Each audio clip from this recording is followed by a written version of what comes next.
এরকম বড় বড় কন্টেন্ট ক্রিয়েটর আপুদের উপরে সম্মান রেখে আমি একটা কথা বলি। আমি তো অনেক ছোট, মাত্র 1 মাস এই অনলাইনে কাজ করতে আসছি। তো তোমাদের অনেক ভিডিও দেখি, তোমরা ভিডিওতে বলো যে যারা নতুনরা আছো তারা এটা করো সেটা করো, অনেক আপডেট দাও বা ভালোবাসা দিতে বলো। আচ্ছা আপু, তোমরা তো অনেক বড় কন্টেন্ট ক্রিয়েটর, তোমাদের সামনে কি কোনো নতুনদের ভিডিও তোমাদের সামনে যায় না? তোমরাও তো ইচ্ছে করলে পারো আমাদের একটু ভালোবাসা দিয়ে তোমাদের কাছে নিতে। তোমরা যদি প্রথমে ভালোবাসা দাও, আমাদের কি এত বড় সাহস আছে তোমাদের ভালোবাসা ফিরিয়ে না দিয়ে থাকি? এটা কিন্তু আমাদের সাহস নেই। তোমরা যদি আমাদের একটু ভালোবাসা দাও, আমাদের যতটুকু আছে সবটুকু নিংড়ে দেব।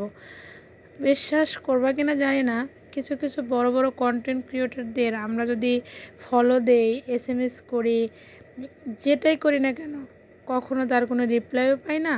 এবং কখনো মানে তাদের এত লাইক কমেন্টের মাঝখানে আমাদের লাইক কমেন্টগুলো কোথায় হারিয়ে যায় বুঝতেই পারি না। কিন্তু আমরা তো ছোট, আমাদের মানে 10টা বা 15টা লাইক কমেন্ট আসলে আমরা বারবার ওটা দেখি যে কে করলো, কোন বড় আপুটা আমাদের পেজে আসলো।